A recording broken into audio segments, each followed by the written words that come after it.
The topic of today's special lecture is Philosophy and Significance of the Preamble to the Constitution of India. Broadly, the topic may be divided into three parts. The first is the philosophy and nature of the preamble, including the background thereof. Secondly, the significance or importance of the preamble, which is being depicted through interpretation or explanation and analysis of the preamble. And thirdly, the constitutional or legal status or position of the preamble. I would deal with all the three segments of the topic one by one. First, I start with the philosophy and nature, including the background of the preamble. At the very beginning, I would like to request the participant, either they should have in mind the specific wording, the text of the Constitution of India preamble, or they may keep before them some bare act or book where they can have a glance on the Constitution of India, the preamble of the Constitution of India. Now, I start with the first part of the presentation or lecture, the philosophy and nature, including the background of preamble. In general sense, preamble of any act may be defined as introductory statement or part of a statute or act. It is also termed as preface of the act. The origin of the word is from Latin word preambulus, which is made up of two words, pre and ambulus. Pre means before, ambulus means walk. Generally, it was used to have preliminary statement before the actual speech or main speech of the speakers.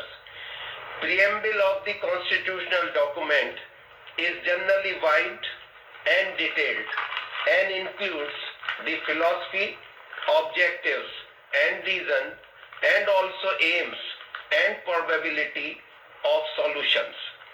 It tells about the source of the authority which made the Constitution. Generally, for normal national laws or state laws, we have very short preamble, like the Contract Act says that whereas it is expedient to define and amend certain parts of the law relating to contract, it is hereby enacted as follows.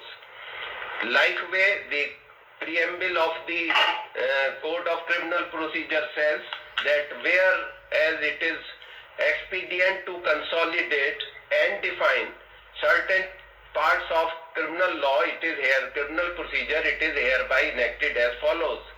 But the constitutional documents have a very authentic and very explanatory preamble to the main constitutional document. For example, the UN Charter, which was adopted in 1945, the Universal Declaration of Human Rights, the two covenants, one on social, economic and cultural right, the other on civil and political right, adopted in 1966, and also the US Constitution. They are having a very explanatory preamble in themselves.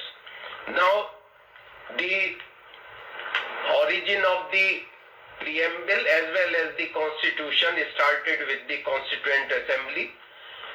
Originally, the Constituent Assembly was constituted under the Cabinet Mission Plan of 1946 on 16th May. Originally, it had 389 members. Out of them, 292 were from the states or provinces and 93 from princely states.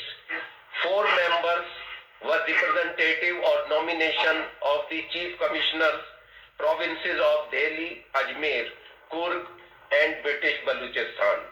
This Constituent Assembly had 9 women members also. Later on, because it was constituted in 1946 before the partition, when the partition of India was declared by Lord Mountbatten on June 3, 1947, the Constituent Assembly was reconstituted for India with 299 members, out of them 229 from provinces and 70 from princely states. The first meeting of the Constituent Assembly was held on 9 December 1946. The preamble was introduced in the form of objective resolution or the statement of object on 13th December 1946 by Pandit Jawaharlal Nehru, the then head of the interim government. Preamble, there is a specific characteristic or fact about the preamble, that preamble was the first to be introduced in the Constituent Assembly, and it was the last passed by the Constituent Assembly, because it has been introduced as an objective clause, so which is in all statutes or act. The statement of object or objective clause is to be introduced before everything else. So the drafting committee was formed on 29th August 1947 with the chairman Dr. B.R. Ambedkar and total 7 members. Then I come to the nature of preamble. It is, as I said, it is an introductory part and consists of the object and reasons or objectives to be attained. About the nature and importance, eminent members of the Constituent Assembly said, I quote, Dr. B.R. Ambedkar said that preamble is the heart and soul of the Constitution. Shri K.M. Munshi, member of Constituent Assembly, said that it is the political horoscope of the Constitution. Thakur Das Bhargav, again a member of Constituent Assembly, said that it is the soul of the Constitution. Later on, the great advocate and author and also diplomat Nani A. Palkiwala said that it is identity card of the Constitution. Means that by looking at the preamble, we can have all the particulars or ideals or the constitutional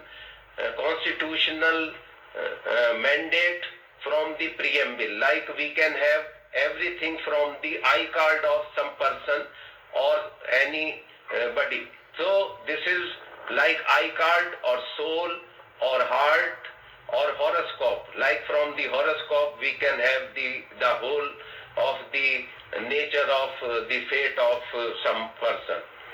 Then sometimes we also talk about nature and the status of Constituent Assembly.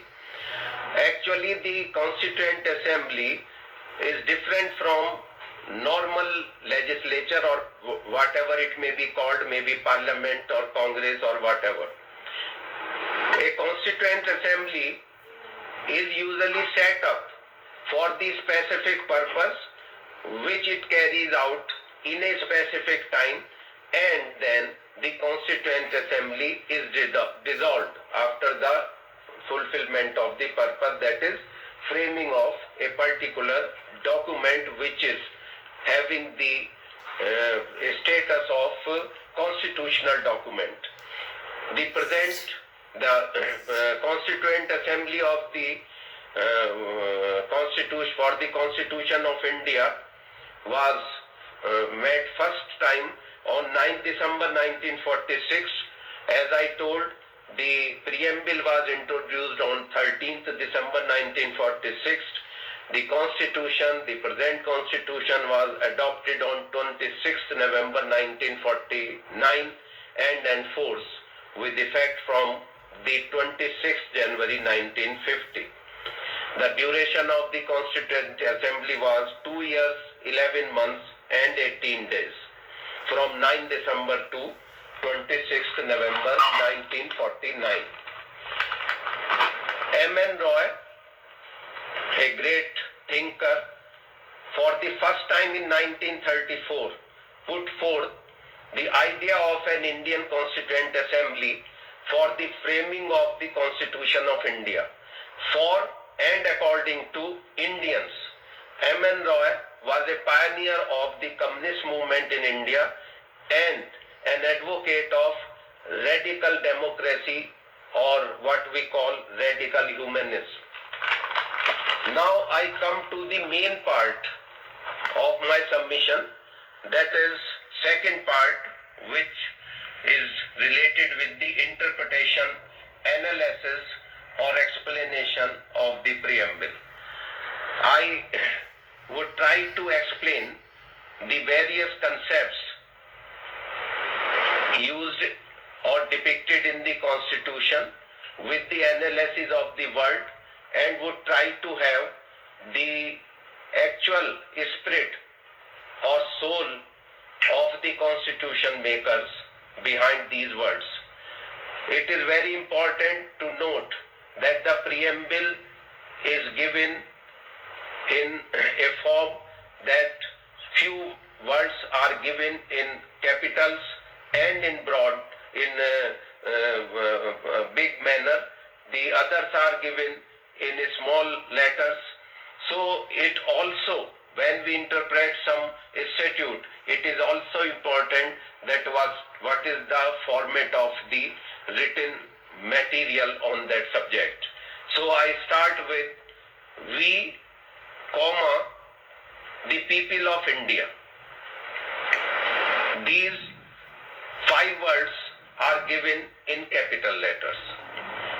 And we the people has been borrowed from the preamble of United States, which was adopted way back in 1787. America or USA got independent in 1776, and the Constitution of the Federation of US was adopted on 19th November 1787. Then in the last sentence, in between, they have assured and declared that some of the various aspects, concepts which we have to enshrine in the Constitution and we have to achieve, in last sentence, which is also in capital letters, hereby adopt, enact and give to ourselves this Constitution. So we the people of India hereby adopt, enact and give to ourselves this Constitution. This I would like to explain. We the people. The first thing is, we is related with people. There is no difference between we and people. The people, like when we technically or officially or legally, we state that I, Satya Prakash, not directly, neither I nor Satya Prakash only. So we the people is same thing of India. First I would like to explain about the people. What is the concept, meaning and explanation of people? People means not only citizens, but all human beings residing in India and having allegiance with India. Because one reason is that till then there was no law relating to citizenship, and also because the Constitution not only deals or protects the rights and interests of the citizens, including the fundamental rights, but all the person, that is non-citizens also. Most of the fundamental rights, except few, relate to persons also. All the persons, whether foreigners, whether citizen or non-citizen, have fundamental rights also. And not only initially, but even today, we the people includes the non-citizens also, and any amendment in the constitution or any law made thereunder should not be against the interest of non-citizens also, unless and until it clashes with the interest of the citizens. Though the present day government, that is legislature, is elected by the citizens, but the government governs all the individuals, that is persons, including not only the non-citizens but non-human beings also, that is legal persons or artificial persons also, like corporations, companies, societies and other entities which are being recognized as legal person by law. The second point in the wordings of constitution is having solemnly resolved. Here we have two words, solemnly and resolved. Resolved or having a resolution means determination or commitment. The resolution undertaken or declaration by the Constituent Assembly from the people of India was not a simple resolution. The people of India did not simply resolve, but they resolved solemnly. It is solemn, serious promise. Solemn means generally solemnity is related with moral values, serious promise, pious values, gravity and seriousness of the promise. So the resolution is solemn. The solemn resolution by we the people of India is like an oath or affirmation or affidavit, that is a statement on or resolution, determination or declaration or commitment on oath undertaken by the people of India. Today also they are bound by that promise to themselves and they have to fulfill that promise. So today also this is the responsibility of the people of India to implement the preamble in words and spirit, because the people of India resolved to constitute India in such a manner which is given in the preamble. So still the present, though now none of the person who were members of the Constituent Assembly may be living, but even the today's people of India are under a responsibility to honor and implement the Constitution of India, because they have been the source of the Constitution of India as well as the implementer of the Constitution of India. So they must try to affirm and achieve all the directives or objectives framed in the preamble as well as in the Constitution in a good faith and with bona fide intention. The other line is to constitute India. The people of India resolved to constitute India.